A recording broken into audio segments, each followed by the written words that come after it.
Bonsoir à tous, bienvenue sur France 3 Alpes. En ce lundi, reprenons la route de la campagne pour la suite de nos débats spéciaux consacrés au deuxième tour des élections municipales. À 6 jours du scrutin, les campagnes se tendent, les candidats se crispent un peu. Et ce ne sont pas mes invités du jour qui diront le contraire, tant leur ville, Thonon-les-Bains, en Haute-Savoie, a de nombreux enjeux. Mais avant d'en débattre avec eux, je vous propose de faire un petit point sur l'état des forces en présence à l'issue du premier tour avec Claudette Weitilingom. Regardez.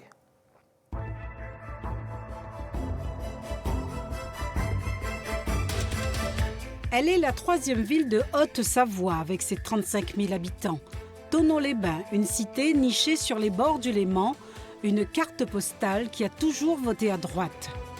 Mais ici, les eaux calmes du lac peuvent parfois s'agiter. Après 25 ans de mandat, le maire Jean Denay a décidé de raccrocher. Le premier tour fut donc très ouvert. Et c'est son opposant historique de droite qui a viré en tête Christophe Arminjon. Astrid Boroche, héritière de Jean Denay, est arrivée seconde, mais elle a décidé de s'effacer. Elle fusionne avec la liste citoyenne de Franck Dalibard, pourtant arrivée quatrième, loin derrière. En face, la gauche s'est rassemblée, ouvre la voie à une triangulaire. À Thonon, le second tour s'annonce donc très disputé. Et c'est en partie ici, sur France 3 Alpes, que va se jouer ce second tour avec un dernier débat pour les candidats thononnais. Christophe Arminjon, bonsoir. Bonsoir. Vous êtes avocat de profession, vous êtes également à la tête d'une liste d'hiver droite, on vient de l'entendre. Jean-Baptiste Beau, bonsoir. Bonsoir. À 32 ans, à la tête d'une liste d'Union de la gauche. À côté de vous, Franck Dalibard, bonsoir. Bonsoir. Chef d'entreprise, vous étiez à la tête d'une liste citoyenne avant donc de fusionner avec celle d'hiver droite de l'actuelle adjointe au maire, Astrid Boroche. Messieurs, avant de nous pencher sur le fond de vos programmes, de vos propositions, on va parler un petit peu de politique pure et dure, parce que le contexte à Thonon s'y prête, entre des alliances étonnantes, voire parfois impossibles, des soutiens peut-être un peu encombrants parfois. On va faire le point avec une première question qui vous est posée par Nelly Asséna, rédactrice en chef de France Bleu Pays de Savoie. C'est la question piège de ce débat. On attend vos réponses, messieurs. Bonsoir à tous. C'est très compliqué de suivre la vie politique à Thonon si on n'est pas un petit peu concentré. Mais 2 chiffres quand même. 36%, c'est le nombre d'électeurs qui se sont déplacés au premier tour cette année dans la commune. 54%, c'était le chiffre en 2014. Alors certes, il y a eu le Covid qui a apporté des réticences à se déplacer dans les bureaux de vote. Mais quand même, est-ce que ce n'est pas votre faute à tous, avec ce jeu des alliances surprenantes parfois, des mésententes, si les gens à Thonon se désintéressent de la vie politique? Christophe Arminjon, à vous l'honneur. Trop de politique tue la politique à Thonon ? Peut-être si on parle de l'équipe sortante qui est là depuis 25 ans et qui effectivement a usé nos concitoyens. Après, sur la participation du premier tour, je crois qu'il faut rappeler le contexte. Une annonce du Premier ministre... 36%, c'est quand même très peu. Oui, c'est très peu, mais enfin, l'annonce la veille du Premier ministre qui nous explique qu'il ne va plus falloir sortir a forcément déconcerté les électeurs. Et je rappelle que Thonon a quand même une majorité d'électeurs qui sont soit des retraités, soit des seniors. Franck Dalibard, Jean-Baptiste Beau, pareil, même question. C'est la politique qui tue la politique ? Je crois que c'est la politique qui tue la politique, mais moi je l'ai prouvé en montant un projet il y a plus de 2 ans et demi avec les citoyens, justement pour essayer de montrer qu'il y avait d'autres façons de faire. Alors ça ne veut pas dire, pour revenir sur votre introduction, ça ne veut pas dire qu'on enlève tout, ça veut juste dire qu'à un moment donné, il faut changer la méthode. Et c'est pour ça que nous, on a mis en place une méthode depuis 2 ans et demi sur le terrain, avec des gens, on a échangé, on a fait ce qu'on appelle de la co-construction, gestion participative. Et donc évidemment que Mme Astrid Boroche, elle a eu l'intelligence de se rejoindre à ce mouvement-là parce qu'elle a compris qu'il y a aussi les méthodologies qui changeaient et qu'on avait besoin dans cette méthode-là d'une vraie expérience. Et je répète, autour de cette table, c'est la seule qui a vraiment de l'expérience sur la gestion d'une mairie, en dehors, ce que j'ai toujours fait moi dans mon projet, en dehors des idéologies politiques, en dehors des partis politiques. L'idée, c'est un consensus de bien commun. Donc, pour répondre à la journaliste, je pense que c'est assez simple quand on sait ce qu'on fait. Et nous, ça fait quand même 2 ans et demi qu'on est sur le terrain pour justement mettre en place un nouveau projet qui n'est pas politique, mais qui est là au service des citoyens. Jean-Baptiste Beau, même question. Trop de politique à Thonon, pas assez de projets ? Moi, je ne crois pas, parce qu'en tout cas, nous, ça a été notre démarche. Évidemment, c'est une démarche politique, parce que la politique, c'est des valeurs. C'est aussi une vision, c'est un cap pour la ville et c'est ce que nous avons proposé aux Thononnais en créant un mouvement nouveau qui s'appelle Nouvelle Ère, qui rassemble des citoyens qui sont certes de sensibilité de gauche, mais dès le départ, nous avons donné un cap clair avec un texte où nous avons expliqué que nous voulions faire de Thonon une ville écologique et solidaire. Et ce cap, nous l'avons gardé. Les écologistes nous ont ensuite rejoints. Sans leur tête de liste. Sans leur tête de liste, Charmot ne fait pas partie de l'accord. Oui, tout à fait, parce qu'elle a décidé de se retirer pour des raisons qui lui sont personnelles, mais aussi parce qu'on avait un désaccord sur le désenclavement du Chablais, un dossier que j'ai défendu et que je continue à défendre. Complètement opposé à la fameuse autoroute, Elisabeth Charmot. Oui, mais je crois aussi que je pense que sa démarche de dialogue a été aussi la bonne, puisqu'elle permet aussi à ses colistiers de rejoindre Nouvelle Ère, qui est la liste qui porte un véritable projet écologique. Donc voilà, moi je crois que nous, cette ligne claire, on l'a depuis le départ. C'est une ligne de renouvellement. C'est aussi un nouveau mouvement politique qui, je crois, a permis de rassembler. Moi, dans ma liste, il y a beaucoup de personnes qui n'avaient jamais fait de politique et qui s'engagent. Donc, je crois que c'est bon signe. C'est ce cap qui a fait capoter, entre guillemets, le rapprochement avec la troisième liste de gauche, celle du printemps Tononnet Pas du tout, parce que moi, il y a des valeurs communes, il y avait des propositions communes avec cette liste. Ensuite, il n'y a pas eu d'accord. C'est une décision qui a été prise de manière collective par la liste Nouvelle Ère, mais en tout cas, ça n'empêche pas que les électeurs pourront se retrouver sur nos propositions de gauche. Franck Dalibard, vous parliez de votre alliance avec Astrid Boroche. Quand on prétend...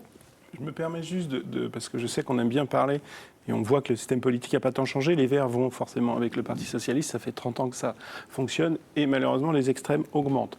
Donc l'idée, nous, c'est de travailler différemment, et c'est de travailler avec l'expérience des gens. Donc, Madame Astrid Boroche a eu l'intelligence, et il faut quand même lui reconnaître cette qualité au niveau des égos, parce qu'en politique, vous qui suivez la politique régulièrement, il y a beaucoup de gens qui mettent l'ego avant. Alliance comme celle-ci, bien sûr, ça peut quand étonner, on dit faire de la politique autrement et que finalement on s'allie avec quelqu'un qui a beaucoup fait politique dans sa carrière. Je suis d'accord. Je vais juste parler du mouvement J'aime Thonon, qui est à la base de ce mouvement On aime Thonon. J'ai toujours prôné le rassemblement. J'ai toujours dit qu'il fallait qu'on se travaille ensemble sur un consensus, parce qu'on se rend bien compte sur une gestion de mairie, quand on voit M. Arminjon qui s'oppose en permanence avec l'opposant, avec M. Denay, ce n'est pas ce que l'on veut faire. Nous, on a voulu mettre en place un consensus. C'est-à-dire qu'on discute ensemble. On a des valeurs communes parce que les valeurs ne sont pas uniquement sur la gauche, elles sont partout. Et nous, elles sont chez le citoyen. Et le citoyen, vous savez, il est de droite, de gauche, du centre, écologiste. Dans les familles, prenons un exemple très simple. Dans un repas de famille, vous pouvez échanger. Les gens vont un peu chamailler. Ça finit pas toujours bien, mais la grande majorité, ça finit bien et ils avancent. Parce que ça, c'est l'exemple qu'on aime prendre. Évidemment, mais au moins, il y a des échanges. Au moins, on n'est pas d'accord. Au moins, on avance. Si on est toujours d'accord, si on est qu'entre nous, en fait, on fait un programme qui nous ressemble. Nous, on a fait un programme qui ressemble à la population de Thonon. Et Mme Astrid Boroche amène son expérience pour que ce projet puisse être mis en place très rapidement. Christophe Arminjon, est-ce que vous êtes donc vous à la tête d'une liste du Vert droite? Est-ce que c'est ce large rassemblement de droite? Vous êtes soutenu par l'UDI, par les Républicains, mais aussi par le Rassemblement national, on y reviendra. Est-ce que c'est ce large rassemblement de droite qui vous a permis de virer aussi nettement en tête à l'issue du premier tour, ou est-ce qu'il y a autre chose que cette alliance politique, selon vous? Écoutez, je ne suis pas commentateur politique, je suis un acteur, mais je peux simplement penser que mon travail au sein du conseil municipal a fini par porter ses fruits, que les Tononnais me connaissent. Et d'ailleurs, les ralliements, qu'ils soient officiels, officieux, individuels ou collectifs, n'y ont rien changé, puisque le résultat du premier tour a montré quand même une volonté significative des Tononnais qui s'étaient déplacés aux urnes. Et j'ai bon espoir de continuer à convaincre ceux qui viendront pour la première fois voter le 28 juin. Ce soutien du Rassemblement national, vous l'assumez? C'est rare que le RN soutienne un candidat également soutenu par l'UDI et les Républicains. Est-ce que vous l'assumez, ça? Alors d'abord, c'est pas tout à fait d'actualité, puisque c'est une prise de position. C'est une prise de position de la candidate de ce parti-là, donc une prise de position individuelle et qui était axée essentiellement sur une des mesures. Elle l'a clairement indiqué. En ce qui me concerne, j'ai immédiatement réagi parce que j'ai découvert ça comme tout le monde dans la presse. Et donc j'ai indiqué que moi, je ne me revendiquais d'aucun parti politique. Ma candidature n'est pas dès le départ une candidature de parti politique, et c'est bien justement parce que mon travail au sein du conseil municipal a été connu et reconnu des Tononnais que ça n'a aucune influence. Moi, je reconnais que des électeurs, et je dis à tous les électeurs qu'ils sont le bienvenu. C'est notre rôle, effectivement, de convaincre à nouveau que la politique, c'est la chose publique et que chacun doit s'en emparer. Je vous entends protester, Jean-Baptiste Beau. En fait, moi, je suis étonné que M. Arminjon n'ait pas été plus clair sur ce sujet et n'ait pas dit clairement qu'il se démarquait de ce soutien. Parce que le soutien de LR ou le soutien de l'UDI, ça ne vous dérange pas, vous ne vous en démarquez pas. Alors pourquoi ne pas vous démarquer si vous prétendez être en dehors des partis politiques? Moi, j'avoue que je ne l'ai pas compris. Je sais très bien que personne vous a dit que vous aviez demandé ce soutien, mais à partir du moment où vous l'avez eu, vous auriez, en tout cas pour moi, dû le dénoncer. Mais moi, ce que je crains, et c'est ce que j'avais déjà dit, c'est qu'effectivement, vous ne le faites pas parce que vous courez après les électeurs du Front National. Sur une proposition vidéosurveillance en temps réel, on en a déjà discuté à un précédent débat, et je crains que cette proposition soit purement électoraliste, parce que ce que vous m'avez dit la dernière fois, vous voulez confier la vidéosurveillance. Je ne peux pas vous laisser dire que la sécurité est électoraliste, monsieur Beau. Non, la pas sécurité, du tout. c'est la première des libertés, nos concitoyens. Alors vous voulez la privatiser, vous voulez la confier Non, pas privatiser. Je ne sais pas vous à des agents privés. La dernière fois, vous avez déjà fait une sortie s'agissant de l'évaluation financière 500 000 euros, à 500 millions. Non, vous aviez dit 500 millions et vous l'avez dit 3 fois. Je l'ai rectifié tout de suite. Je l'ai rectifié tout de suite. On parlait de politique, de nouvelle politique. Vous voyez, ça c'est la nouvelle politique. En fait, on vient échanger sur des sujets qui font qu'il y a une vraie différence entre ces deux candidats et on le sait. Et on va revenir là-dessus pour justement montrer qu'on n'est pas d'accord. C'est pas comme ça qu'on fonctionne. On sait que vous n'êtes pas d'accord. On va quand même clore le chapitre parce que c'est intéressant et après je vous promets qu'on passera à autre chose. M. Dalibard que derrière le mot co-construction, il y a aussi beaucoup de marketing dans ce que vous avez fait. Et nous, on n'a pas fait notre programme 2 mois avant les élections. Non, mais moi non plus, ça fait 10 ans que je suis engagé en politique. Oui, engagé en politique au Parti Socialiste, ça je sais bien. Mais j'ai créé un nouveau mouvement avec un programme. Il y a 2 mois avant le Laissez-moi programme. finir, s'il vous plaît. Ne dites pas n'importe quoi. Juste accepter le fait que nous, on a travaillé 2 ans et demi sur un programme et que vous avez mis un programme en place en 2 mois. Voilà la vraie différence entre notre mouvement et les politiques. Vous faites une alliance avec Mme Boroche, alors vous avez critiqué sa politique et elle pendant tout le premier tour, et vous nous faites passer ça sous un grand mot de co-construction, alors qu'en fait c'est un arrangement électoraliste. Donc à un moment donné, je pense qu'il faut aussi de la clarté. Parce que évidemment, on essaiera d'avancer un petit peu. Mais je vous laisse parce qu'en fait, vous savez que ce sujet-là a mis une animation, une ambiance dans la campagne électorale. Heureusement que je suis là parce que je vous assure. Il faut dire qu'effectivement l'alliance est sur fond. Tout à fait, mais sinon je pense qu'à Thonon ce serait un peu embêté pour pas dire autre chose. Donc je suis ravi d'avoir apporté ça et je suis ravi, et je le redis, mais vraiment, je suis ravi qu'Astrid soit avec nous parce qu'à la différence de M. Beau, je ne discute pas qu'avec des gens qui sont d'accord avec moi. J'aime quand les gens ne sont pas d'accord. Parce que je ne partage pas sa vision de la sécurité et on vous l'a proposé à vous, vous avez refusé. Voilà, très bien. Nous, on a juste eu envie de mettre en place un projet co-construit. Et Mme Boroche a compris que la méthode devait changer pour que les gens s'intéressent de nouveau à la politique. Parce que quand on entend des échanges et les petites attaques comme ça, ça ne sert à rien. C'est pas les petites attaques, c'est différence de vue. Là-dessus, vous serez tous d'accord. Quand on lit vos programmes, quand on entend vos déclarations, vous voulez tous tourner la page de Jean Denay, qui a été au pouvoir pendant 25 ans. Qu'est-ce que ça veut dire, tourner la page de Jean Denay, et comment on tourne cette page de 25 ans? Qu'est-ce qu'on change concrètement si demain Jean Denay n'est plus maire de Thonon? Il sera plus maire de Thonon, mais qu'est-ce que ça change? On change d'abord les pratiques individuelles, c'est-à-dire que la captation du pouvoir et la centralisation telle qu'elle avait été d'ailleurs dénoncée récemment par la Chambre régionale de la Cour des comptes, ça, on n'en veut plus. Moi, j'ai toujours défendu des positions qui étaient d'abord légalistes, c'est-à-dire qu'un élu doit être exemplaire, irréprochable, et ça vaut pour tout le monde. On peut se tromper, mais quand on se trompe, eh bien, on en assume les conséquences, soit les sanctions, soit le discrédit politique. Ensuite, les pratiques, c'est aussi associer mieux la population, puisque l'équipe sortante, et Mme Boroche en est quand même un exemple assez symptomatique, parce que c'est la personne que j'ai trouvée la plus obtue dans ses options politiques. On ne pouvait pas la faire changer. Et puis, Monsieur Dalibard, vous qui construisez... Pour quelqu'un d'obtus, c'est vrai que c'est la seule qui a joué la carte de l'Alliance. Voilà. Alors, pour quelqu'un qui co-construit, c'est assez étonnant de lire dans le journal, quand on vous pose la question quel maire vous serez, d'expliquer que ni Monsieur Jean-Baptiste Beau, supposé être dans votre opposition, ni moi-même, ne seront dignes de travailler avec vous et de co-construire. Parce que vous avez donc sous-écoute au niveau du journaliste, c'est ça? C'est dans le journal. Vous avez vu un résumé. C'est dans le journal. Et puis alors, Monsieur Dalibard, il a encore quelque chose d'extraordinaire, c'est que lui, c'est le seul qui est capable d'organiser une fusion sans prévenir ses colistiers. C'est-à-dire que moi, j'ai reçu, les jours qui ont suivi l'annonce de cette fusion dans la presse, et j'ai reçu des colistiers des deux candidats qui se sont rassemblés et qui m'ont expliqué qu'ils ont découvert également ça dans la presse. Une campagne électorale, c'est une équipe et on doit respecter ses équipiers. Parce que si on ne respecte pas ses équipiers, si on ne respecte pas... oui, mais moi, je n'ai jamais fusionné, M. Dalibard. Moi, je n'ai jamais fusionné et j'ai toujours indiqué à mes colistiers que lorsqu'on s'engageait dans un combat électoral, on allait jusqu'au bout. Et ça, je l'ai fait en 2008 et j'ai perdu en 2014 et je continuerai à le faire parce que c'est comme ça que je vois la politique. Je vais quand même me permettre de répondre. Changer la gouvernance. On va avancer un petit peu sur le fond, si vous voulez bien, Franck Dalibard. Je mets l'animation dans la campagne, donc je suis obligé de répondre. Oui, c'est moi qui anime le débat. Oui, mais là, je suis désolé, ça va être moi. C'est pas un club de vacances, la ville de Thonon. Alors, Je vous laisse répondre. Vous pouvez être un gentil animateur, je sais que mais vous avez voilà. du mal avec les enseignants et tout ce qui est Je club vous de laisse vacances, répondre, s'il mais vous moi, plaît, c'est pas Franck le cas. Dalibard. Les vacances, vous savez que ça Moi, fait j'ai du pas de bien, mal ça avec les repose. enseignants Vous parce allez que vous je faire suis du bien. enseignant de Mais formation. oui, bien sûr, Voilà, vous c'est êtes mon tout. métier de cœur. Mais vous êtes tout. Messieurs, on va avancer sur le fond. Franck Dalibard, je vous laisse répondre en quelques mots parce qu'après j'ai des questions et je ne vais pas avoir le temps Non, de les c'est poser. juste que parfois, il faut aussi s'ouvrir l'esprit. Et j'ai la prétention Et de que croire que mes ça questions peuvent n'empêche- intéresser les Tononnais. Mais j'en suis persuadé qu'elles intéressent. Mais il faut bien que je réponde quand même Je à un vous laisse moment donné, répondre en parce qu'on quelques n'est pas mots. ici pour recevoir des leçons de quelqu'un qui est dans l'opposition et qui n'a jamais été capable de mettre en place un projet. Voilà. Je Ça, vous on laisse dit ça, répondre ouais. en quelques mots, Franck Dalibard.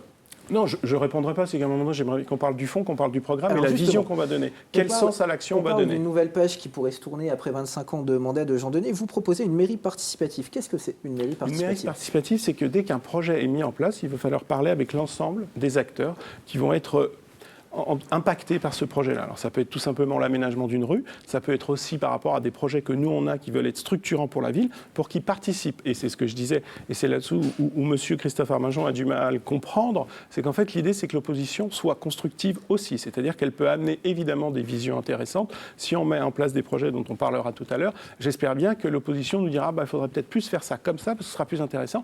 Et nous, l'idée c'est pas de se dire on a raison, l'intelligence plus elle est partagée, mieux elle est. Et donc on écoutera avec grand plaisir et on travaillera avec eux. Jean-Baptiste Beau, vous êtes convaincu? Vous proposez plutôt une baisse des indemnités des élus, un observatoire des engagements, un développement des budgets participatifs, pour renouer un petit peu le lien avec les Tononnais. En fait, en réalité, je crois que la participation citoyenne, nous, surtout, ce qu'on propose, c'est qu'il y ait un adjoint à la participation citoyenne qui soit le garant du dialogue avec les citoyens, aussi avec les associations, parce qu'effectivement, ces 25 dernières années, il y a eu une concentration du pouvoir qui ne permet pas d'avoir une implication de la population dans la politique qui est conduite par la ville. Après, moi, la différence que j'ai avec M. Dalibard, c'est que, effectivement, c'est indispensable, mais que opposition et majorité, on peut très bien travailler ensemble. Et d'ailleurs, moi, c'est ce que je fais à la région avec Madame Boroche, où moi, je suis dans l'opposition, elle est dans la majorité. Et sur certains dossiers, il n'y a pas de mal à travailler ensemble. C'est pour ça que moi, ce que je veux dire par là, c'est que ça, c'est normal. Mais par contre, travailler ensemble, majorité-opposition, ça ne veut pas dire s'allier quand on a des valeurs contraires. C'est ça la différence que je voulais exprimer. Ensuite, sur nos mesures, effectivement, cet adjoint et ces budgets participatifs, je crois qu'ils sont vraiment indispensables. Et puis aussi, ça passe, et je crois, par véritablement une gouvernance au sein de la mairie qui change de celle qu'on avait avant et où tout le monde aussi, est écouté. C'est ça la différence, voilà, avec M. Dalibard, parce que sinon, si on suit ce raisonnement, pourquoi est-ce qu'on ne s'allie pas tous, puis au final, il n'y a plus d'élection? Donc voilà, c'est ça, en fait, moi, le Excusez-moi, projet mais politique. un cap clair, c'est-à-dire que nous avons fait le choix de rester devant les électeurs pour le suffrage du 28 avec une équipe et le même projet. Au moins, ça a le mérite de la clarté. On verra si les électeurs le prennent ainsi. Moi, je crains pour l'un comme pour l'autre qu'il y ait forcément des tensions dans les majorités s'il advenait que l'un ou l'autre soit le prochain maire de Thonon. Parce qu'il faudra gérer vos écologistes. Vous en avez 11 dans votre... Mais oui, non, mais ce sont des gens qui se sont positionnés radicalement à l'encontre de certaines de vos positions. Non, et maintenant, vous en êtes... attendez, j'imagine que les colistiers de Mme Charmot étaient tout à fait en accord avec ce qu'elle proposait, parce qu'on ne suit pas un candidat. Mais vous savez que la position que moi j'ai tenue, puisqu'il y a eu un premier tour, ça sert aussi à ça, un premier tour. Quand il y a des divergences entre des listes qui sont proches, elles sont aussi tranchées par ces débats. Et je crois que la position que je tenais, elle a été tranchée. Donc vous inquiétez pas. Vos colistiers vont soutenir le recours que va former Mme Charmot. Mais Mme Charmot n'est plus sur la liste. Alors, ayez au moins la délicatesse. Je vous pose la question de celle de vos nouveaux colistiers. Vous en avez 11 qui ont soutenu Mme Charmot sur un élément fort du projet. Mais le projet, en plus, c'est pas la mairie de Thonon maintenant qui va se développer. Par contre, moi, ce que je vous dis, c'est que moi, ma position et la ligne de la liste, elle est très claire sur ce sujet. Donc, ça ne sert à rien d'instiller le doute, M. Arminjon. Si vous êtes élu, il y aura le contournement. Mais c'est pas moi qui en déciderai, vu que c'est pas le maire de Thonon qui décide. Non, mais en tout cas, mais moi je vous rappelle quand même que si le contournement aujourd'hui il se fait, c'est parce qu'à un moment il y a aussi des gens qui se sont engagés, qui ont agi avec le conseil départemental au niveau des ministères, et que c'est pour ça que le dossier a été rouvert. Donc là-dessus, je crois que ça va être compliqué. Et après, on va clore ce chapitre politique, on va aller sur les propositions. Quand M. Jean-Baptiste Beau parle de la région où il travaille intelligemment avec Astrid Boroche, eh ben voilà, c'est ce que je propose rien d'autre. Vous proposez une alliance avec elle. Moi je n'allierai pas avec Mme Boroche. Alors s'il vous plaît, ne me coupez pas, parce que je vais juste expliquer. L'alliance, c'est d'échanger ensemble. Quand on voit bien qu'on a probablement des points d'ancrage. Et je pense que, si vous voulez, quand on est de droite et de gauche, comme mes camarades, si je puis dire, pour eux, il faut absolument expliquer que le monde est de droite et de gauche, parce que sinon, on ne fonctionne plus. Moi, je ne veux plus fonctionner comme ça. Je veux mettre en place un projet pour Thonon que j'ai co-construit avec la population depuis 2 ans et demi. Mais le droite et gauche, on connaît, ça a déjà été fait. Non, ça termine toujours à droite. Excusez-moi, j'ai jamais dit ni, j'ai dit vous avez dit en dehors des partis politiques, il faut du alliance électoraliste. Ceci étant dit, il est vrai qu'en 2017, le président de la République disait de gauche et de droite. Passons au projet, messieurs. On a vécu ces dernières semaines, nous vivons encore toujours une crise sanitaire sans précédent. Avant d'évoquer tout ce que cela peut chambouler dans vos campagnes, dans votre façon peut-être d'aborder la politique, j'aimerais savoir à titre personnel, en quelques mots, comment vous avez vécu, vous, en tant qu'homme, cette crise sanitaire, Jean-Baptiste Taubeau. Écoutez, je crois que c'était une période qui a été très compliquée et qui nous interroge. Moi, à titre professionnel, je travaille pour un réseau d'associations. Donc nous, on accueille du public. Donc on a dû faire face au chômage partiel. On a mis en place un certain nombre d'actions de solidarité, notamment de solidarité numérique en ce qui me concerne. Et puis à la région, il y a aussi beaucoup de mesures qui ont été mises en place. Donc dans le rôle d'opposition, nous avons évidemment fait des propositions et puis été présents sur ces dossiers. Mais je crois que cette crise-là, je pense qu'elle doit véritablement nous interroger à la fois sur nos modes de vie, sur nos modes de travail, nos modes de consommation. On a vu que la question, par exemple, du télétravail, qui n'est pas une question nouvelle, elle a été aussi, je pense, prégnante dans cette période-là. Et qu'aujourd'hui, c'est pour ça qu'il faut ouvrir une nouvelle ère en tenant compte de tout ça et que ça a été la crise, dans l'analyse que nous on en a fait, aussi un révélateur des faiblesses de notre société, notamment aussi des services publics. Franck Dalibat, en quelques mots, comment vous avez vécu, vous, cette crise en tant qu'homme, en tant que chef d'entreprise aussi? Vous êtes chef d'entreprise? Tout à fait. En tant que père aussi, parce que j'avais mes enfants et qu'il a fallu leur expliquer qu'il y avait une situation très compliquée, difficile, et il fallait faire face. Et en tant qu'enseignant aussi, parce que je suis vraiment enseignant dans le supérieur à Thonon. Et du coup, l'idée, c'était de continuer à ne pas aller à la piscine pour le coup et de continuer à faire mes cours auprès. On va peut-être revenir sur cette histoire de piscine, parce que vous en parlez depuis tout à l'heure, donc à un moment on va essayer de clarifier les choses, je vous laisse continuer. Donc c'était juste une petite plaisanterie, mais je sais que M. Arminjon aime bien les petites plaisanteries. L'idée c'était quand même d'expliquer qu'il a fallu tenir des étudiants et c'était difficile pour eux, je les félicite parce que passer leur BTS dans ces conditions c'est difficile. Au niveau de l'entreprise c'est difficile parce qu'en effet il y a des salariés qui ont été au chômage partiel. Et en fait pour l'entreprise la situation c'est que le début, c'est-à-dire qu'il va voir dans 2-3 mois ce qui va se passer. Et au niveau familial aussi, parce que c'est jamais évident d'expliquer à des enfants qu'on ne peut pas aller voir le voisin parce que c'est sa meilleure amie. Donc ça a été difficile. Christophe Arminjon, on va clore cet épisode de la piscine auquel vos adversaires font souvent référence. Vous auriez dit lors d'un débat au conseil municipal à Grenoble, j'ai beaucoup d'inquiétudes pour nos élèves qui vont reprendre, à Thonon, pas à Grenoble, j'ai beaucoup d'inquiétudes pour nos élèves qui vont reprendre au mois de septembre et j'ai envie de dire que s'il y a peut-être moins d'enseignants à la piscine, il y aura peut-être plus d'élèves au rattrapage. Est-ce que vous avez vraiment dit cela, Christophe Arminjon? Tout à fait, c'est l'exacte reprise de mes propos. En fait, le sujet était un peu périphérique puisqu'il s'agissait de débattre sur l'ouverture de la piscine. Et compte tenu des protocoles qui étaient en cours, j'ai émis, c'est les phrases qui sont un petit peu avant, j'ai mis des réserves sur l'utilité de dépenser 1 million d'euros pour la commune, alors que nous allons entrer dans une crise à la fois économique, mais surtout sociale. Et donc j'ai insisté sur le fait qu'il y avait eu beaucoup de victimes directes, auxquelles on avait évidemment rendu hommage à l'occasion de ce conseil municipal. Mais je pensais aux victimes collatérales que sont les élèves. Et c'est un enseignant... peu stigmatisant pour les enseignants quand même. Hein. Comment? C'est un petit peu stigmatisant pour les enseignants. Non, parce que j'avais ajouté, ça n'a pas été repris, parce que j'ai été interpellé par M. Dequille, qui est un collègue socialiste. J'avais dit que c'était évidemment une image, que mon propos était de dire que plutôt que d'ouvrir la piscine dans des conditions qui étaient absolument insupportables pour tout le monde, un rendez-vous, on ne peut rester qu'une heure et demie et il ne faut pas s'asseoir dans l'herbe.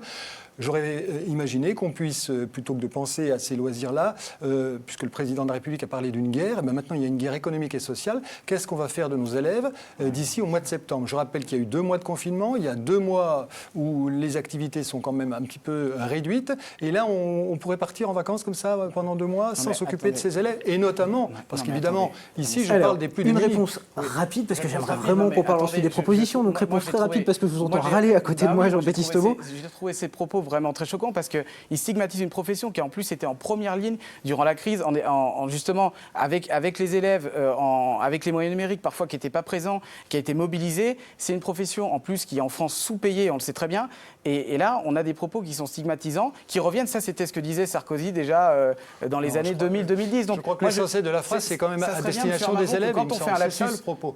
Vous le percevez comme ça, mais moi, je vous dis ce que j'ai... En fait, là, vous confirmez vos propos. Au débat qu'on a eu à Huit-Mont-Blanc, vous nous avez dit, vous allez voir ce que vous allez voir, l'enregistrement va être sorti. L'enregistrement, il a repris exactement les propos que vous avez dit. Mais là, il faut lire les phrases qui précèdent aussi. On ne sort pas une phrase d'un contexte. Mais là, elles ont été dites. Je pense que la question est claire, les propos sont assumés. Il y a beaucoup de gens qui ont été blessés. On va donc passer à autre chose. Vous parliez de cette guerre économique dont parle le président de la République. Est-ce que le maire de Thonon, quel qu'il soit le 28 juin prochain, peut vraiment participer à cette relance, Christophe Arminjon? J'ai parlé d'une crise économique et sociale, et c'est celle-ci dont j'évoquais la nécessité de immédiatement essayer de la contrer. Comment le maire de Thonon, quel qu'il soit, peut-il participer à cette relance? L'essentiel des investissements publics sont réalisés par les collectivités territoriales. La commune, avec une compétence générale, est évidemment au premier rang des investisseurs publics. Elle a en plus des possibilités d'agir au plan social, c'est-à-dire qu'il faut évidemment injecter de l'argent public dans l'économie, mais pour l'investissement et non pas seulement pour faire plaisir à ses électeurs. 40 millions d'euros d'investissement dans les commandes publiques en 2020-2021. Voilà, j'ai proposé de maintenir un rythme d'investissement de 20 millions, y compris sur la période des 6 mois qui viennent, c'est-à-dire c'est un effort considérable puisqu'on a déjà 6 mois de consommer. Jean-Baptiste Beau, vous misez plutôt sur des bons de relance. Qu'est-ce que c'est que ces bons de relance? Alors moi, ma stratégie, elle est très claire. On sait très bien que quand on arrive aux responsabilités là en juillet pour l'équipe qui va y arriver, le temps que les nouveaux projets et que les investissements sortent, ça va mettre un peu de temps pour que l'argent arrive dans l'économie. Donc, qu'est-ce qu'on fait?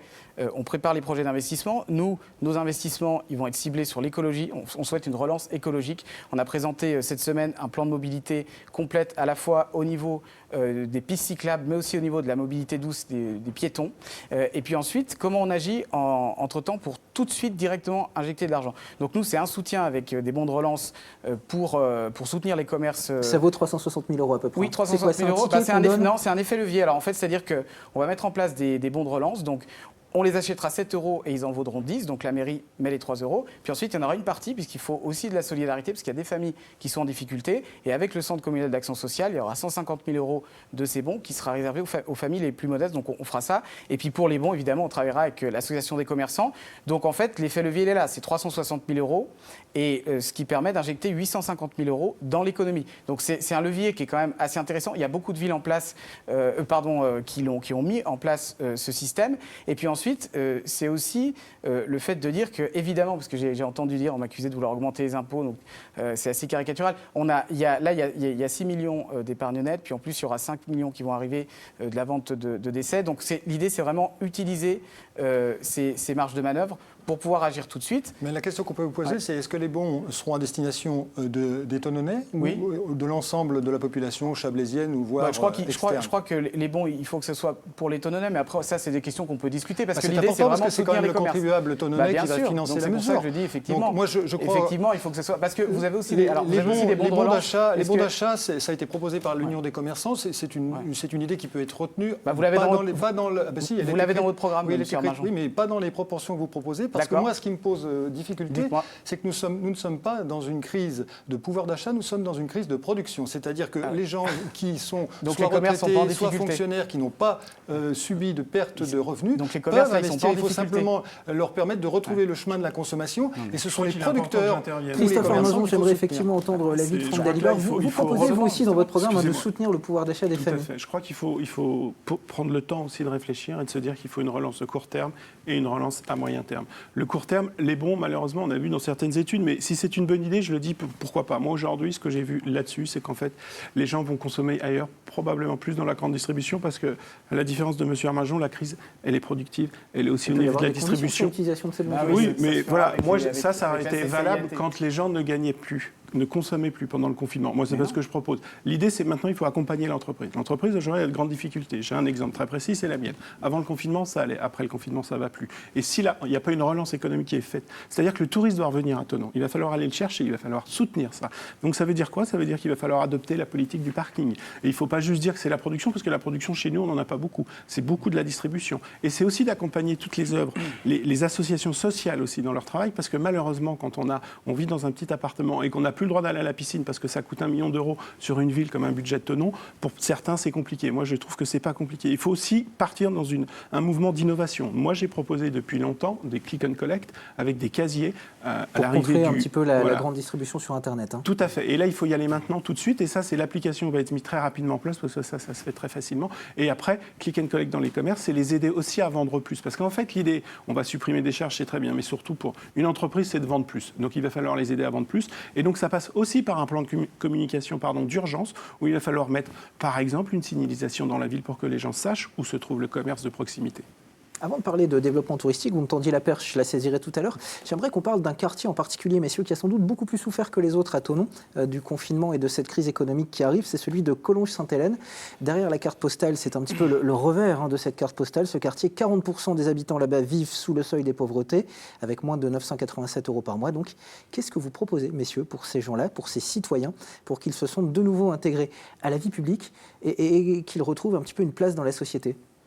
Alors, l'une des mesures que je proposais, et justement qui fait polémique, c'était justement d'assurer un soutien massif au niveau scolaire de tous ces élèves, parce que ce sont les plus touchés justement par le déconfinement et le décrochage qui s'en est suivi. Donc ça, c'est important parce que, évidemment, que ce sont les générations de demain qu'il faut relever. Et l'idée était évidemment de permettre aux enseignants qui reprendront le relais en septembre d'avoir des élèves qui sont remis à niveau, qui ont repris une habitude de scolarité, on va dire, quasi normale. Après, le quartier, effectivement, ça a été un point d'achoppement au sein du conseil municipal, parce que j'ai toujours considéré qu'on ne s'occupait pas de ce quartier. Il suffisait de brandir les quelques habitants l'ont mesures. dit, d'ailleurs, dans le Messager, c'était en octobre 2019, ils disaient être les grands oubliés de Tonon. Oui, tout à fait, c'est exact. Alors là, il y a des actions qui vont être menées rapidement, que ce soit pas au niveau de l'agglomération, puisqu'on est en train de réfléchir à implanter dans ce quartier un nouveau collège dont la ville a besoin, la ville et les communes immédiatement environnantes.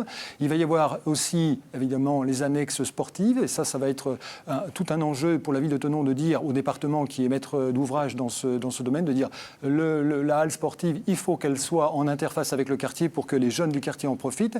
Et on a également une demande extrêmement forte d'avoir quelques services publics, et évidemment que les services publics dédiés à l'emploi et au secours d'urgence doivent être localisés dans ces quartiers. L'éducation, le sport, les services publics, c'est finalement une bonne solution, Franck Dalibard ? C'est une bonne solution, mais quand même pour revenir sur le quartier, parce que j'y étais là-bas la semaine dernière, et donc là, vous voyez, alors notre on pourrait méthode... aussi citer les Harpes ou la Versoix. Tout à fait, mais la méthode, c'est d'aller voir la population travailler. Alors, le retour de la population, ils ne nous disent pas que leurs enfants sont en difficulté, ils disent juste que pour leurs enfants, ils ne se sentent pas acceptés dans la société nonaise. Ils nous disent, par exemple, moi j'ai rencontré quelqu'un avec qui je joue au foot quand j'étais jeune, donc on a reparlé foot, évidemment, et il m'a expliqué que le problème qu'il avait, c'est... VTG, c'est dommage. C'est dommage, mais on ne joue pas à ce niveau-là quand même, il ne faut pas exagérer. L'idée était tout simplement qu'il voulait créer un club de foot dans son quartier. Donc il avait tout fait, les demandes ont été faites, il a été soutenu par personne. Quand je dis personne, c'est l'équipe en place et l'opposition. Voilà, ça c'est des problèmes concrets. Aujourd'hui, j'ai dit qu'il y avait des jeunes là-bas, ils m'expliquaient, mais nous le problème c'est qu'on est bien chez nous, il nous faut une salle. On nous a fermé la salle, ça veut dire qu'on est devant l'immeuble et on reste dessus. Et du coup, ça met de l'insécurité. Ils veulent des structures, il faut les accompagner, mais il ne faut pas vouloir absolument leur mettre des structures parce qu'on a décidé que le département, il fallait les voir et discuter avec eux parce qu'en fait, ça se fait très facilement et très bien. Dalibard est un spécialiste de la désinformation parce que les jeunes dont il parle, ils ont un projet qui est là depuis quelques semaines et je les ai rencontrés la semaine dernière. Donc il ne faut pas qu'ils disent qu'ils n'ont pas été écoutés par l'opposition parce qu'à la première demande, ils ont été reçus et on a justement évoqué, je suppose, Jean-Baptiste Baud. Que dire, que faire pour ces 1700 habitants de Collonges-Sainte-Hélène? Oui, moi je me suis évidemment rendu plusieurs fois dans ce quartier. Alors c'est vrai qu'il faut savoir que la majorité sortante a voulu quand même fermer l'école de la Source qui se situe à côté. Donc là, en termes de crédibilité, je trouve que M. Dalibard, c'est quand même un peu dommage. Je le dis, ce qui est assez incroyable, c'est que la première fois, au premier tour, j'étais même pas invité au débat sur France 3. Et aujourd'hui, on dit que je suis de la majorité sortante. Je trouve ça vraiment fantastique. On voit bien une technique qui est habituelle chez M. Beau, c'est on attaque votre projet. Revenons-en aux propositions, messieurs. Allez-y, votre projet. C'est vrai que j'aime bien mon métier. Revenons-en aux propositions. Mais M. Dalibard pourra peut-être vous remplacer. Je pense qu'il la serait très bon place n'est dans pas à prendre, je vous rassure. Voilà.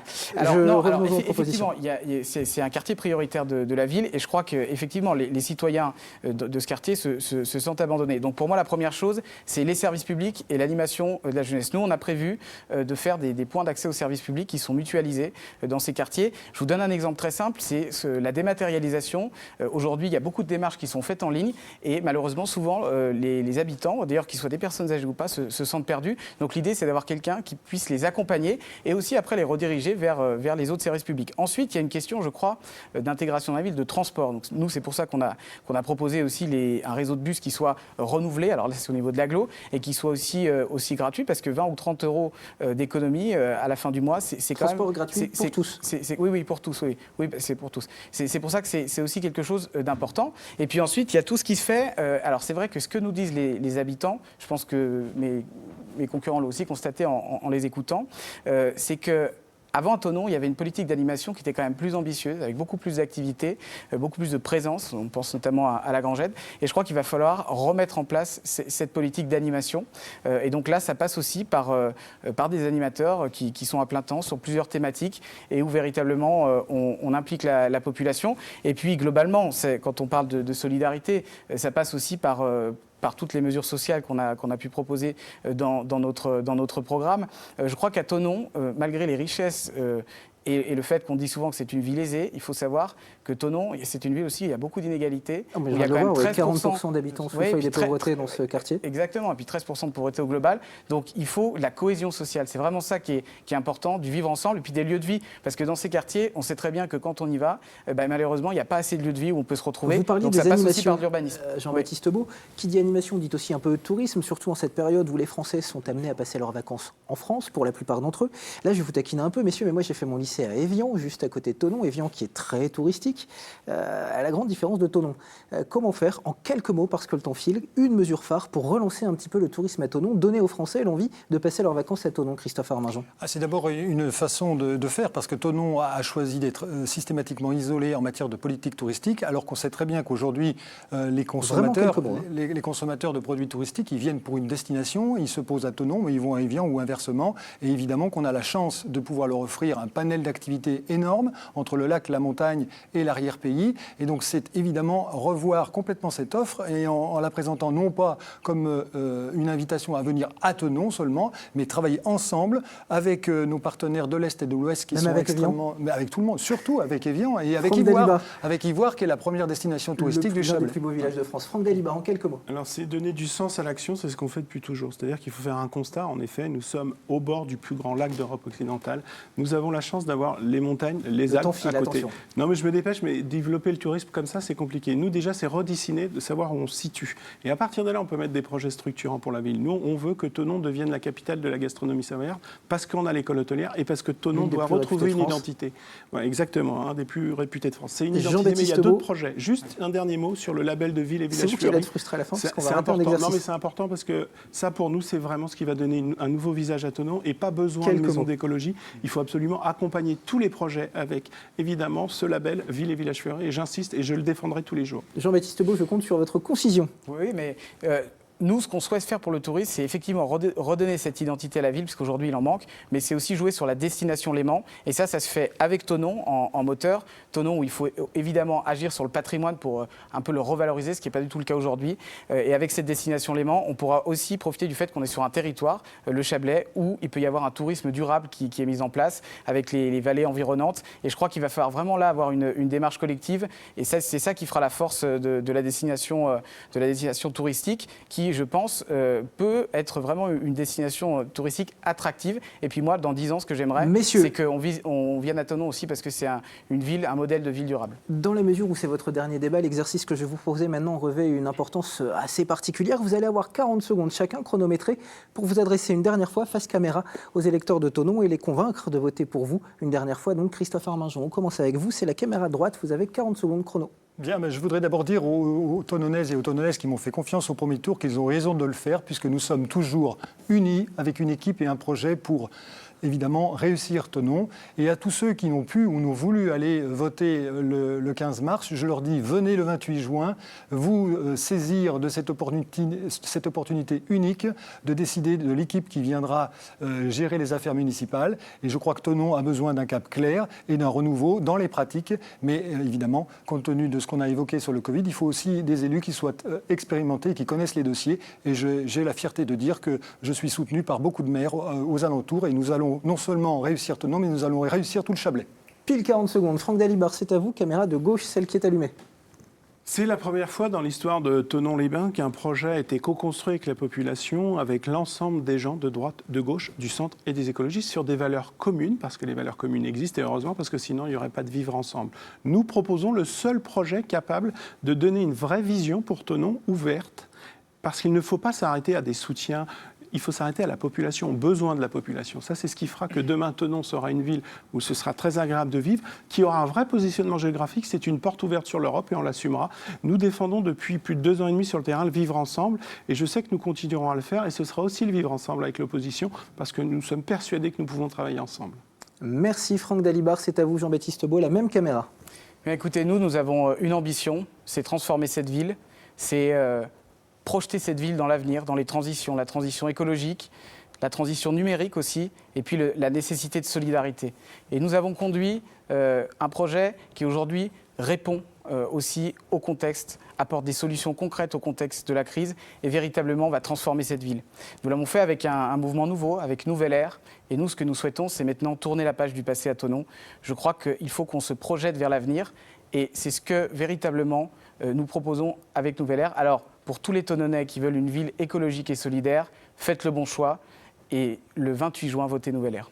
Et la réponse, ce sera donc le 28 juin. Merci beaucoup à vous trois, messieurs, d'avoir fait le déplacement jusqu'à nos studios de Grenoble. Moi, je vous donne rendez-vous demain, 18h, pour un nouveau débat. Nous resterons en Haute-Savoie, mais cette fois, nous serons à Annecy. Vous allez le voir, le débat s'annonce électrique, tant les enjeux sont importants dans la préfecture de Haute-Savoie. D'ici là, passez tous une très belle soirée. N'oubliez pas tout de suite votre journal des Alpes, présenté par Marie Michelier. À demain, 18h, sur France 3 Alpes. Oui.